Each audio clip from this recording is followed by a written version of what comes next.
Good afternoon, good evening, and welcome to the Bullpen. Hello. I'm one of your hosts. I'm David Drink. I'm joined by Mr. Jamie Ramage. Hope you're all doing okay, and I hope you'll give our special guest a very warm bullpen welcome. Please welcome Mr. Matthew Gray. Yay, woo. How are you, Aloha, sir? guys. How you doing? This is like you said good evening when you started off the show, but it's like 7:30 in the morning here in Honolulu. So Yeah, it's like this is a worldwide thing we're doing now. it is. We're all connected 24/7. Absolutely. Well, really nice to be here. Thank you for the invite. I think we're going to have a really good time. Yeah, thanks for offering your time and your expertise, I'm hoping. Before we get into it and talk about you and your life, explain to the listeners your current climate and weather around where you are right now. Well, Hawaii usually has just one season, and I know that's hard to digest for most people around the world. It's always like going to be somewhere between 80 degrees and 90 degrees, and it's always going to be beautiful blue skies and windy weather and occasional rain, actually often frequent rain, but it's only momentary. So we don't get thunder showers because the trade winds blow the clouds through the atmosphere so quickly. So we don't get the thunder and the lightning that people all over the world do. So it stays really lush here, and it's always quite beautiful. People come to Hawaii for the weather, and they really love that. It's a big getaway for folks from all over the world. I can imagine, yeah. How Yeah. long have you been there? Oh boy, since '93. Mm. So it's been a long ass time. I probably am 2 to 3 times older than you guys and most of No. your audience. So, it's just part of the thing. There was one point in my life where I was always the youngest person in the room. And then there was a small period of time where I was about the same age as everyone. Now I'm in the stage of life where I'm usually the oldest person in the room. So there you go. Now, correct me if I'm wrong with the dates, as we said off air. You trained as a chef in, was it 77? I put down here. Yeah, 77 until 81 in London. Hmm. So I am a huge Anglophile, and that's part of what attracted me to you guys.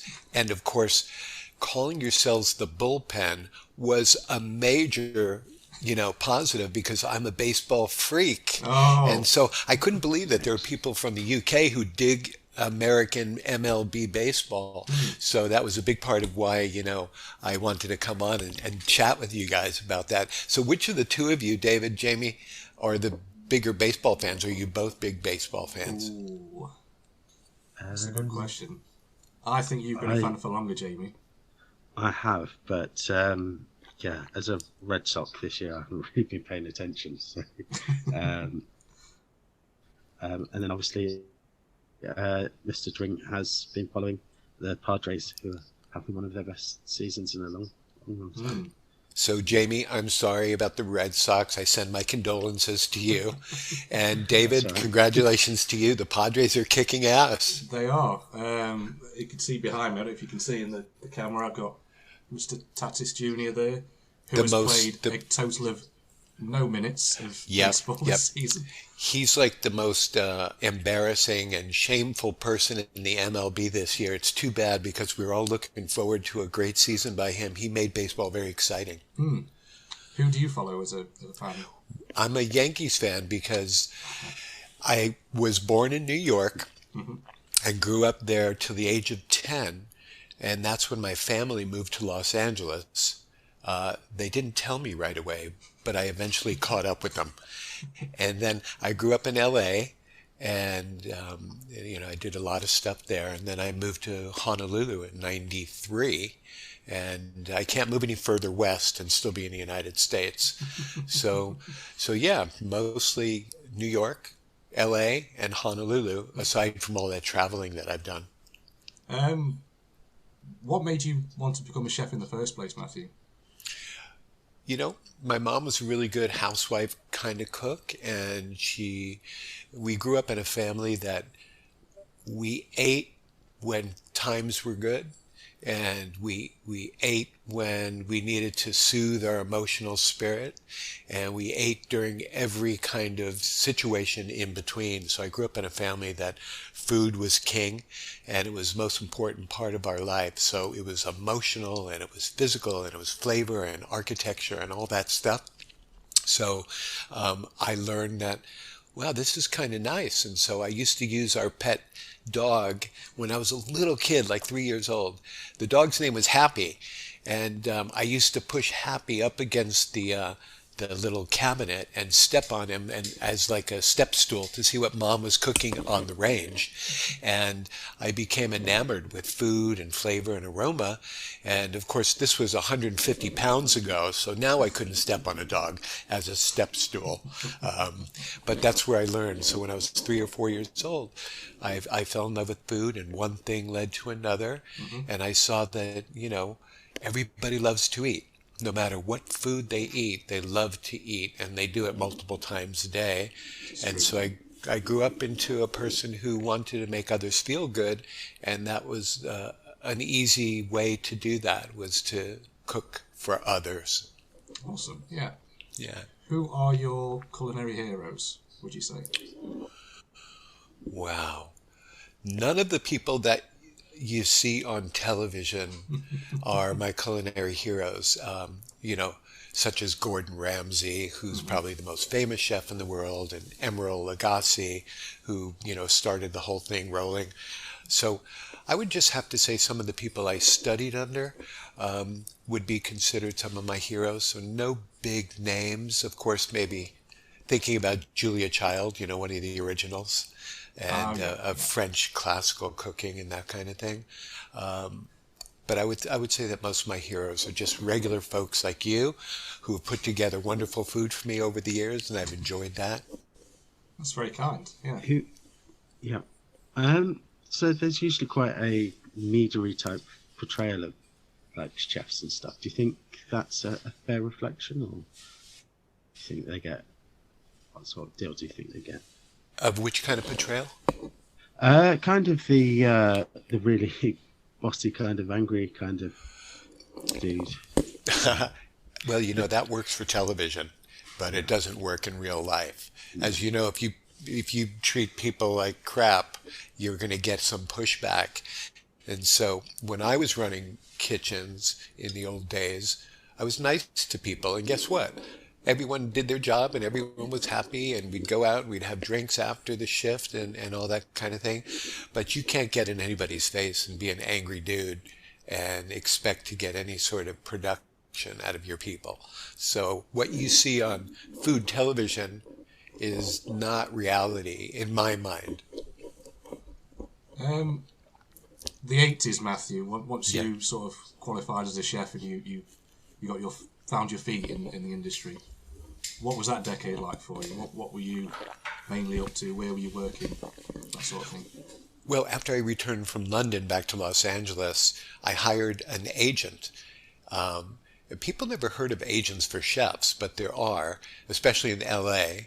So you don't need an agent just to be an actor, an actress, or a musician or whatever. But I hired an agent to try to get me some gigs as a chef with people in the entertainment world. So I had previously traveled with the Eagles and Pink Floyd and Fleetwood Mac. And then after I became a chef and I hired the agent, she was able to secure positions for me cooking for those people, whether it was on the road or at hotels or in Los Angeles area. So I had the opportunity to cook for people in the entertainment field, and that was wild, for a young guy to be on tour with the bands and to be cooking for people, make people feel good. So it was the whole drug, sex, and rock and roll thing, So it was a really great, wild life for a young guy. Is there any inside stories you can share that you're allowed to share, or? I almost set Robin Williams' house on fire one night. I was trying to be all fancy and posh, and I was flambeing some filet mignon steaks in a saute pan, and I added a little bit too much cognac to the pan, and it exploded in my face and singed my eyebrows, and then sent off flames over to his drapes, and almost set his house on fire. So that was kind of wild. Um, how did you find yourself then from being this sort of world traveling chef in all this great company to becoming a radio star? What was that shift all about? For me, guys, it felt like I was doing my life in the most creative way possible. And I never thought about things like, oh, this is going to make me money. I just went after what made me feel good. So I was doing Matthew the Primetime Chef, which was a radio show in Los Angeles, where the callers or the listeners would call in and try to give me the most compelling reason why I should leave the radio station and go to their house while on the air and then cook for them from their house. Wow. And when was this? That had to be in the mid 80s. That had to be in the mid 80s or something. And so you would call in and you would say, well, I'm a doctor on the emergency room floor. Could you come here and cook for the staff? And so whoever had the most compelling reason would win. So I ended up going to hospitals, cooking for the emergency room staff. I'd go to police precincts and cook for the guys on shift. I'd go to those little gas stations, petrol stations where the people are in the cubicle, and I cook for that person. I'd cook for limo drivers on the highway. Just all the most wild situations in the world. There might have been a couple of times where I went to a young lady's house who was doing laundry in the middle of the night, and that was the most compelling reason. So I'd go there and I'd cook for her, and it was just really a fun experience. And so I did talk radio, all different types of shows for, probably close to 20 years of my life so far. Wow. And then you, correct me if I'm wrong, afterwards you found yourself as a newspaper contributor to a food. I was a food writer and restaurant critic. During the first 15 years I was here in Hawaii. And so everything in my life has been about the written word, the spoken word, the food world, and, trying to please people. And so it all kind of was a natural thing for me just to do all of these fun things. And now when I'm speaking to other young entrepreneurs, I always say, go after what feels good and just do the creative stuff, because if you worry about money, it's just going to be too much of a anchor that weighs you down. Mm-hmm. But if you do things that you really dig, you're going to make the money eventually. Now, before we get on to what you currently do now, which I'm sure you're very happy to talk about, is there anything that you feel like you could have done alternative to being a chef? Is there anything that you felt like there was a fork and it was either this or something else? In the food world itself? Or just generally, anything? Well, I pretty much have the food world pretty well covered, but other things, when I was a real little kid, there was one point they tell me that I wanted to be a tap dancer. But, I'm glad that didn't work out for sure. And there was a time where I wanted to be a pro ball player. So seeing as though you guys are big time baseball fans, when I was a little kid, I met Mickey Mantle in person and got to slap him on the back. And that was something that I'll always remember. Wow. Yeah. Jesus. I know, totally crazy. I went to the old Yankee Stadium. I met Mickey Mantle. So those were just memories that, you just couldn't even make up if you had the opportunity. So it was really, really amazing. Let's get into the headline act then, if you will. Hawaii Food Tour, your current business, your current venture. Explain sort of in detail what that is and what you do. Well, I had that great job as the food writer and restaurant critic for Hawaii's largest newspaper. And I started that probably in 1998. And I did that for a number of years. And then I said to everybody, I'm going to leave this job. And they said, you're going to leave this job? It's the best job in the world. You get paid to eat. You're living in Hawaii. What could be better? And I said, well, I have this idea. I want to do a tour company that feeds people who are traveling here to Hawaii. And that was the birth of Hawaii Food Tours. That was in 2003. I started kind of doing the research and development for that. And then the following year, 2004, started Hawaii Food Tours. And that was going really, really well for 16 years up until the COVID shit show in March of 2020. But what we did for those 16 years was feed, educate, and entertain people every single day. Took them all over Honolulu, fed them, talked about the culture and the people and the sights and the landscape and all that other stuff. So a really great 16-year block of business. And is this something now that you see is going to see you into what I presume is going to be some sort of retirement? I don't know if that's even a thing in Honolulu, if you just sort of live that life now and until you sort of pass away. Is that something you see yourself doing forever, or staying here in Honolulu? And being in charge of Hawaii Food Tours? Or well, Hawaii Food Tours hasn't, it hasn't really been operating since March of 2020. So what I've been doing since then is I did write a book called The Ultimate Eater's Guide for Honolulu or Hawaii. And so for people who are traveling to Hawaii, they can pick up that book. It's in a PDF form. And then besides writing the book, to keep the food part of my world going, is I'm now starting to just counsel people who are wanting to learn about metabolic health or get out their medications or reverse disease and things like that. I've kind of educated myself in the last 4 years about all of the different metabolic health issues. So a lot of people are obese or have diabetes, and so I help people get off medication. I help them lose weight. It's been a really fabulous kind of experience for me. I never thought I would be doing this. I mean, I guess in some ways then the pandemic, as bad as it's been, has allowed people to explore new things that they would never have had time to do in day-to-day life. Yeah, it's been a really crazy time, and I can't imagine anything worse coming along than this last 3 years. But hopefully people will find their way and be able to do things that are fulfilling and illuminating and healthy for themselves, if at all possible. Nice. Yeah. Because I myself, losing a really successful business like I had was devastating and crushing. And, trying to come out of that is a challenge in and of itself. And I'm sure you guys also have similar experiences in that. But we were quite fortunate that we had enough work there to sort of keep us sustained.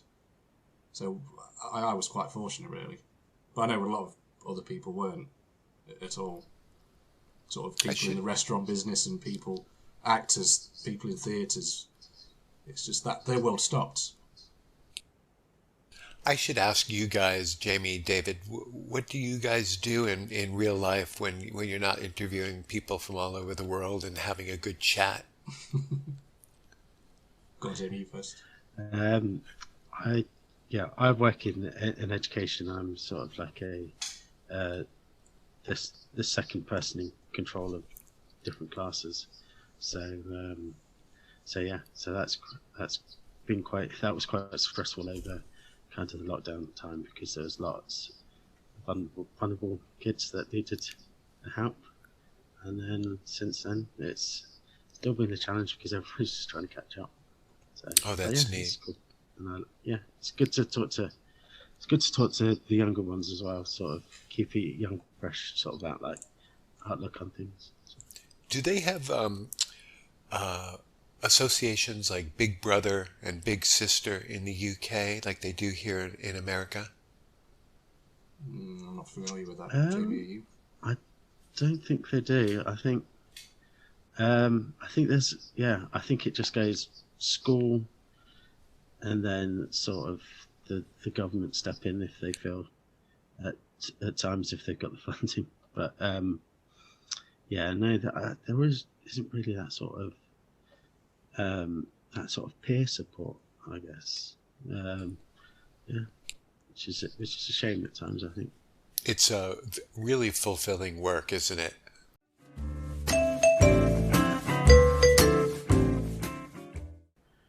Welcome back, everybody.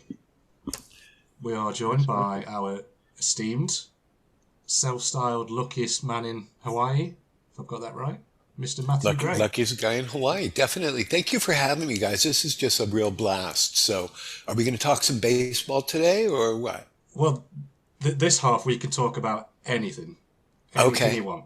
So we've talked about you and your business and your life. Is there anything you want to talk about? Gosh, I just want to be able to, reach out and have a good time with everybody.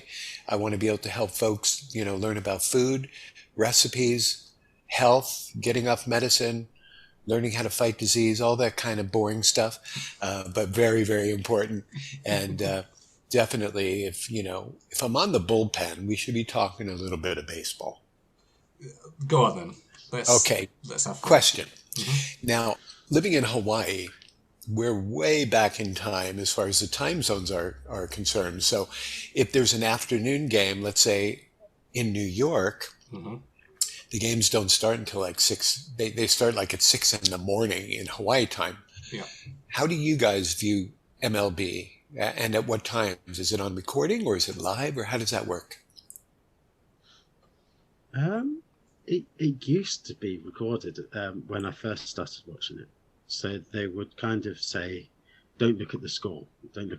But it wouldn't start until about 1 o'clock in the morning. So I guess West Coast games would be the worst kind of games because the time zones would be way off. But most of the coverage doesn't seem to start until after 10 in the evening these days. Yeah. I mean, for me in the Padres games, it's around about 3 in the morning these days for these playoff games, unfortunately. But I am a slave to the cause, and I will watch them and suffer in the morning, I think. So other than Tatis, who's hanging there over your shoulder on your back closet, mm-hmm. who are some of your favorite Padres? I mean, you've got to look at this. This team is like a perfect storm of like Manny Machado and Cronenworth and Darvish on pitching. It's like we had nothing, but then all of a sudden we had an amazing team literally overnight about 2 or 3 years ago. Right. And what I don't want to happen, and obviously Bob Melvin in charge now as well, which helps. But what I don't want to happen is that if whatever happens this season, that this just fades away and we go back to becoming like 4th best team in the division, 5th best team. I want them to build on this success. If we do win, if we don't win, I'd like to win, but we're up against some pretty good teams. Well, they were 22 games behind the Dodgers in their division, and they were able to get to this point. So that's amazing. I think that they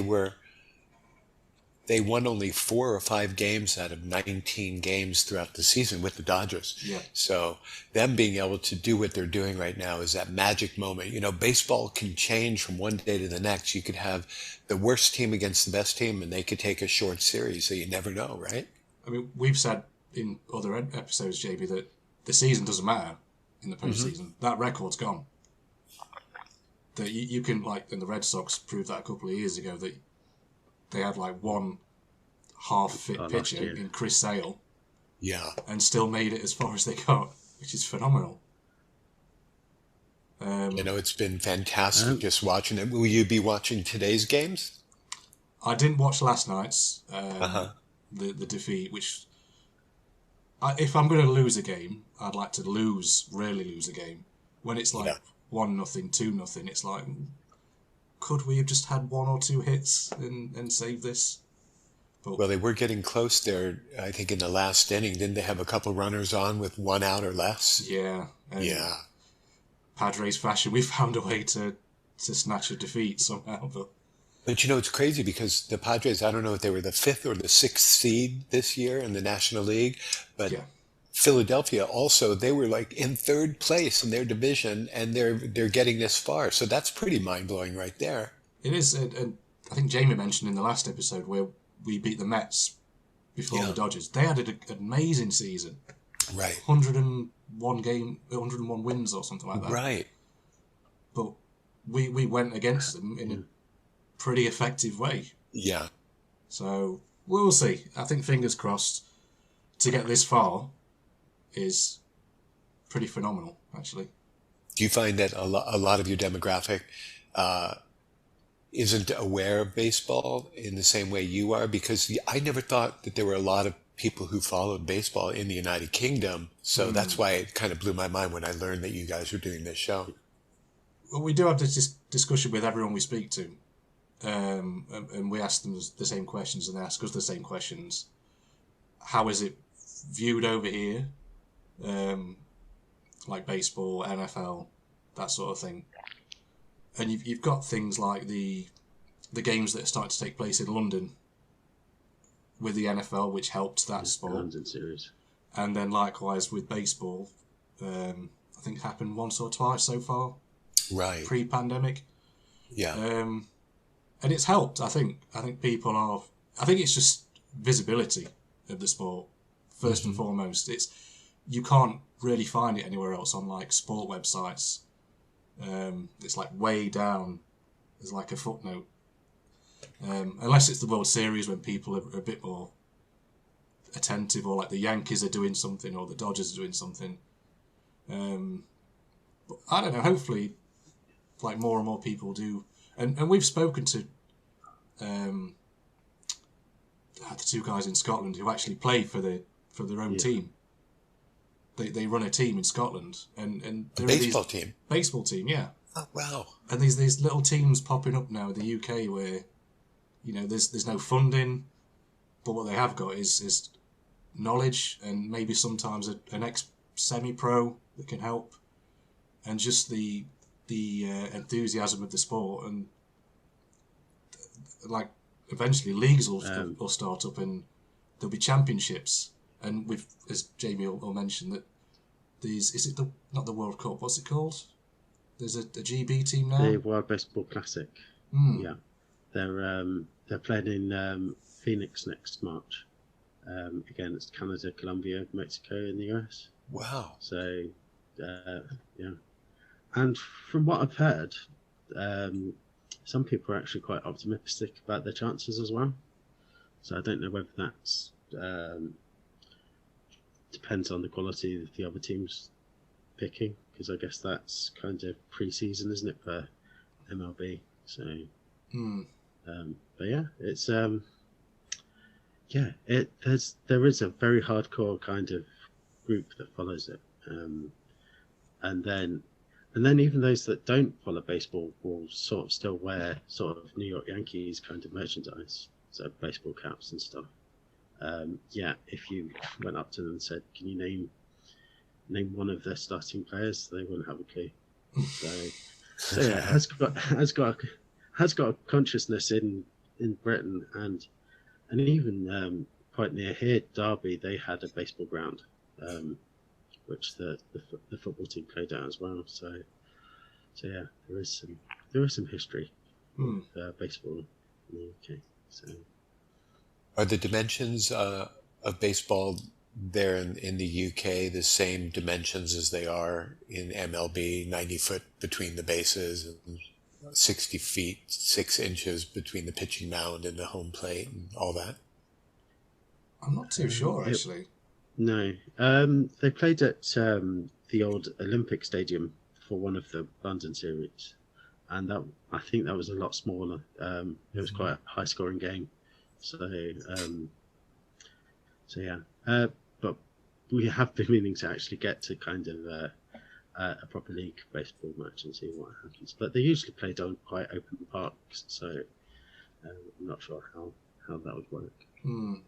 Yeah, I don't recall there being like a proper baseball ground stadium setup anywhere in the UK, if there is one. Probably the infield dimensions are standard, and the outfield dimensions are different from each field to another field, is what I'm thinking. Yeah. It's like Jamie said with the Olympic Stadium having the games. It's an all-purpose stadium itself, but it's not big enough. It wasn't big enough inside, so like Jamie said, everyone was hitting a home run because it was like it's so close to what it normally is. But yeah, it just wasn't. It was nice to have that. It just wasn't fit for professional purpose, I don't think. Right. The last game we went to on the mainland U.S., I was this far away from catching a foul ball, and I didn't move. My legs were crossed, and I was unable to move, and the ball was like right over my shoulder, and it's like that's my biggest regret of the year is not catching that foul ball. So what else do you like your pastime then, other than being a sports fan and being a chef and being a business owner? What else do you find yourself doing? That keeps me pretty busy. Helping people with their health is big, and writing a lot. If people visit my website, hawaiifoodtours.com, there's a lot of kind of interesting writing that I do. And so that kind of is pleasurable for me also, as having a background in writing. So that's really good. I take care of my family, and I cook all the time and try to come up with new flavors and tastes and stay in touch with a lot of my buddies and that kind of thing. So nothing extraordinary right now, just being a regular guy and hoping that I can just continue to do really cool things. What's all this going on behind you then? Like, are these your works or the paintings? Well, this right here is the license plate for my Hawaii Food Tours van. Can you see it? It says "Eat." So that's, I don't know you don't call them license plates in the UK, right? Registration. Number plates. Or number plates. Number plates. Yeah. So that's the number plate that we had for all those years. And this painting here with the wine glass is what my wife, Lynn, painted. Oh, okay. Because, what else are you going to paint for a guy who's a chef and who loves food and loves to drink? And then this other thing is just some groovy colors that I found somewhere at a garage sale or jumble sale or whatever. Is there any Hawaiian that you can speak to us? Yeah, I could say happy birthday, ha'oli lahanau. And that's happy birthday. And I could say Merry Christmas, mele kalikimaka. And I could say hello, aloha. Aloha. And I could say goodbye, aloha. See, double purpose there. And, various other words kind of pop up whenever you might want to use them. I could say thank you, which is mahalo. Mm-hmm. And, I'll tell you a funny story about the word mahalo. It means thank you in Hawaiian.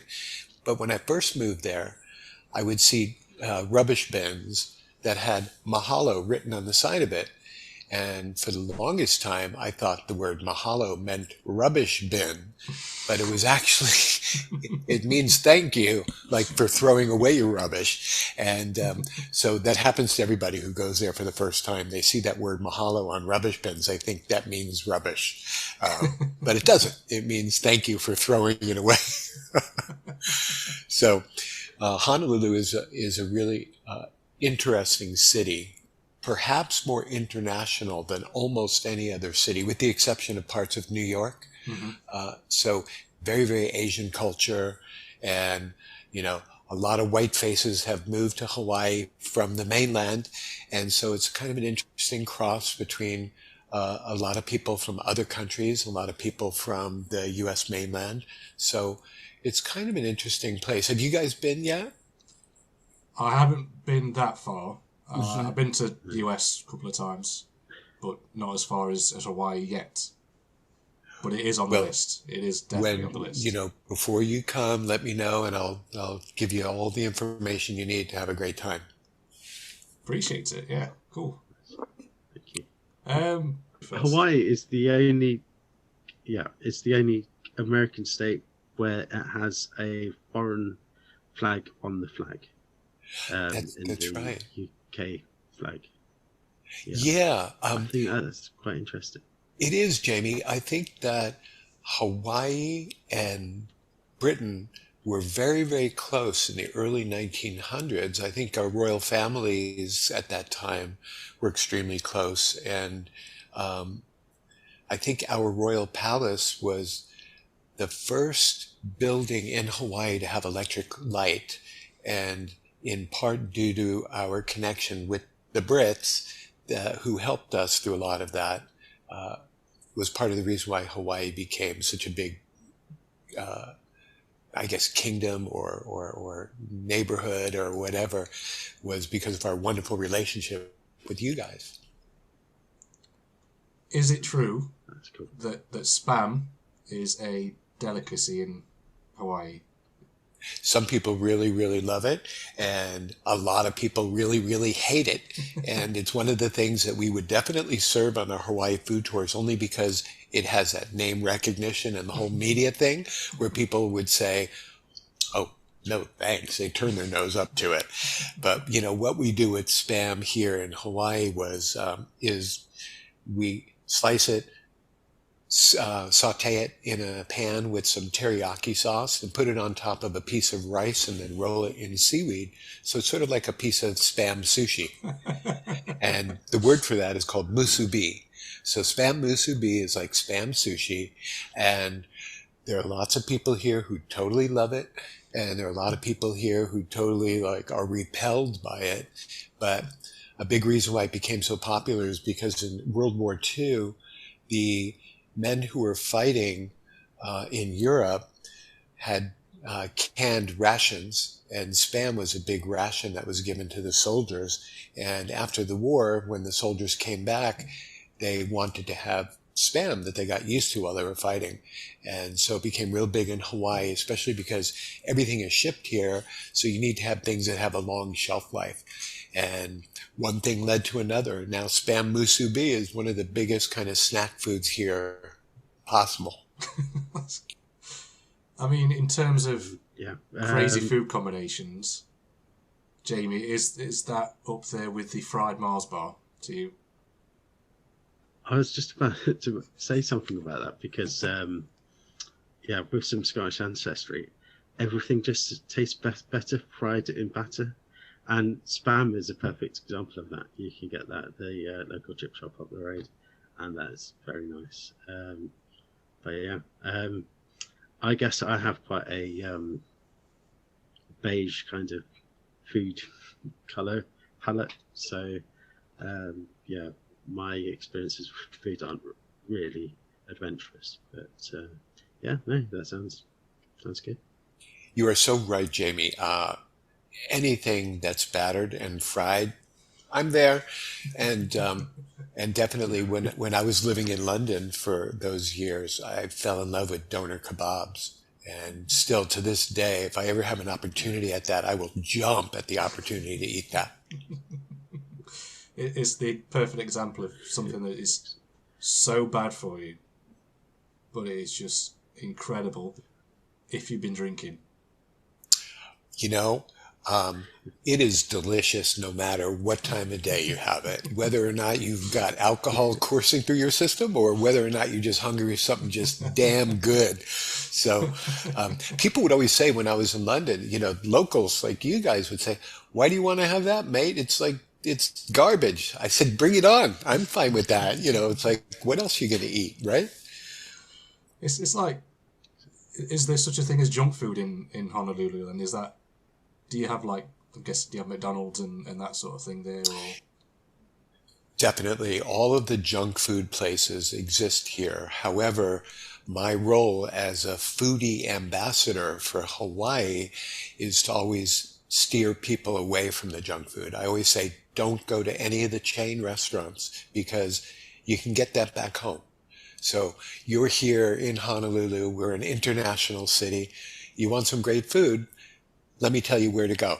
And it doesn't have to be expensive. So there's a lot of stuff that's really like pedestrian, low cost, great food, but it's not McDonald's and it's not, Wimpy Burger or whatever. It's an individual mom and pop independent restaurant. And that's where I usually point people. That's interesting. Yeah. And probably good advice for people that just aren't aware of it then, I'm guessing. I think that people should definitely try local foods no matter where they go, and they should not be so uncomfortable to always go to the familiar places that they go to back home, because otherwise what's the point of travel? I'm guessing a big part of it is maybe the language barrier, possibly. or just the nervousness of going to a local restaurant and trying to blend in as a local without trying to seem as this scared tourist that, you know, and if you can't speak the language as well, then it's just an added barrier just to get something to eat. Well, fortunately, here in Hawaii, we do speak English. It is our first language, but there are a lot of Filipinos and Thai people and Vietnamese and Chinese and especially Japanese primarily. Mm-hmm. But English is the first language, so people should not feel in any way intimidated to come here.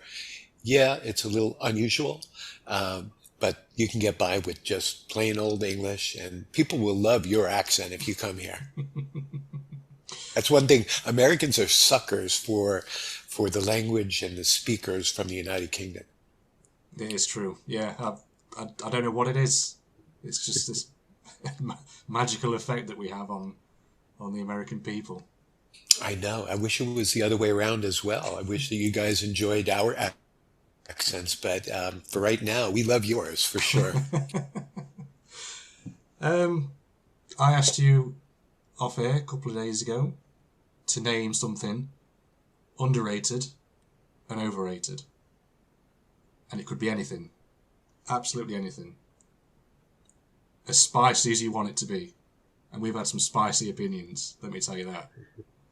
What have you got for us? Wow, okay. Let's see.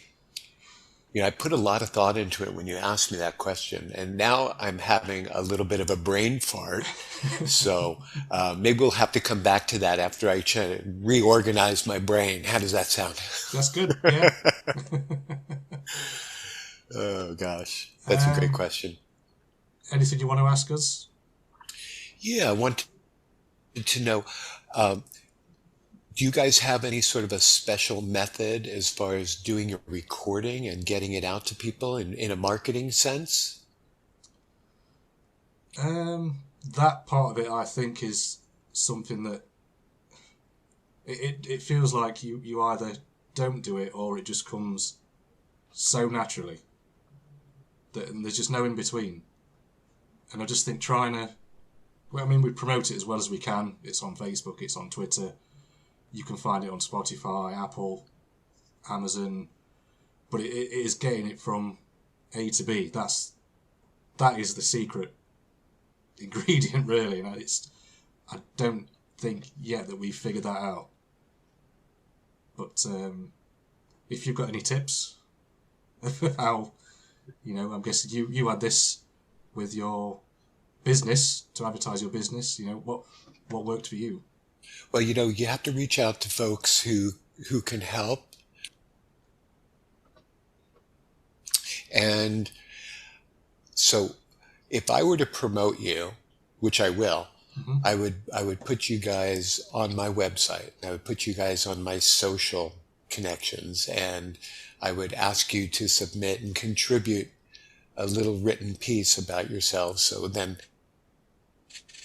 people who have sites can help you, like we help each other sort of by networking. And so right now, because of the internet, I think networking is a really important part of it. So, people want to know what your personalities are like and what's behind the scenes, behind just your faces, talking to one another and to guests like myself. We want to know what you're thinking and your background and why you got into this and that kind of thing. The more human you make yourselves, the more that people will follow you and want to be a part of your world.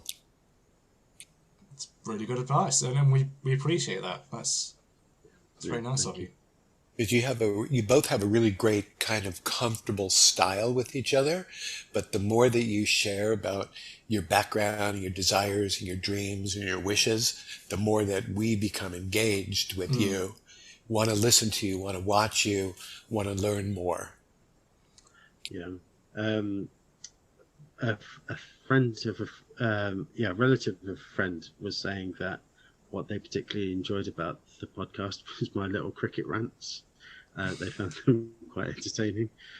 So I guess it's things like that, isn't it? Just and I guess kind of the back and forth that we have as well. Kind of the things that that make us what we are, I guess, and we've got to do a good job to sell that. The banter is a great thing, and that's why people will want to tune in because of that and your personalities that you're showing each and every day. I think that that's a lot of fun for people to kind of hitch a ride on, because so many folks just need some company. I listen to podcasts all the time, and instead of listening to music when I go to bed, I'll just put on my headphones and I'll listen to a podcast and fall asleep to that. So a lot of people are totally into it, whether they're watching the YouTube version or they're listening to the podcast version. So I think it's fun to be able to get people's attention in both different mediums like that. It is true. And you are right with the current age. It is so easy to connect with people. But I think it is just that it is that point between us and the people, and it's like the easiest thing to do and the hardest thing to do at the same time. But I think once you hit that point, the rest of it will just follow. Like you hit two people, they'll tell one person, and then hit two more people, they'll tell another person. And I think it's just that initial explosion of like attention that I think we're going for, and I think that will help. It will help. And this kind of thoughtful conversation is so cool. And that reminds me, okay, you were asking about something that's overrated and something that's underrated. Mm-hmm. And this will all work together based on what we were just talking about. The overrated thing are in my mind right now is TikTok, where it's a 15-second or 20-second, usually pretty stupid video, and it captures so many people's attention for a very, very short attention span. I much prefer the long form stuff like this, where I can really get a feel for the people. And so the overrated aspect of the internet and society today, in my mind, is that really brief kind of momentary where everyone is looking at their phone for like 15 seconds and they think that they get to know the world a little bit. But I think that long form communication is much more deep, and I'll get to learn more about you and your background if we have a conversation instead of just brief bang bang type of entertainment. Oh, I like those answers. Yeah. I mean, a previous guest did say overrated for him was Martin Scorsese movies. So. Oh yeah, a lot of Hollywood is overrated. Yeah. That's for sure. We have 2 minutes left. Okay. Is there anything you want to ask Jamie before we? Oh, have I got any questions? I thought you were asking if he'd got any questions. Oh no, sorry. I was giggling. No, I think that we've had a good old chat, and I think you answered everything with great deal of thought and just general. Just been a pleasure to speak. You guys are really awesome, Jamie, David. If you guys or any of the people watching now want the world's greatest cookie recipe, okay, I've got that. I'll give it to you for free if you email me, Matthew@hawaiifoodtours.com, or go to my website and contact me. If people have cookies, but you call them what in the UK? Yeah, we call them cookies too. Yeah. Excellent. So let me whet your appetite. Yeah. It's chocolate biscuits as well. Biscuits, right? Chocolate espresso toffee cookies. They're just amazing. It's a very intricate recipe, but it is the best cookie in the world, and you can have it for free. Just contact me. Fantastic. Yeah. Listen, Matthew, absolute pleasure. Thanks for giving us your time. Just an amazing interview. Fantastic guest. Thank you, guys. You both of you are really awesome, and it's great to be a part of this. I can see that you guys can be very successful. Thank you so much. Thank you. You take care. You too. Yeah. Bye-bye. Aloha. Aloha. Bye-bye.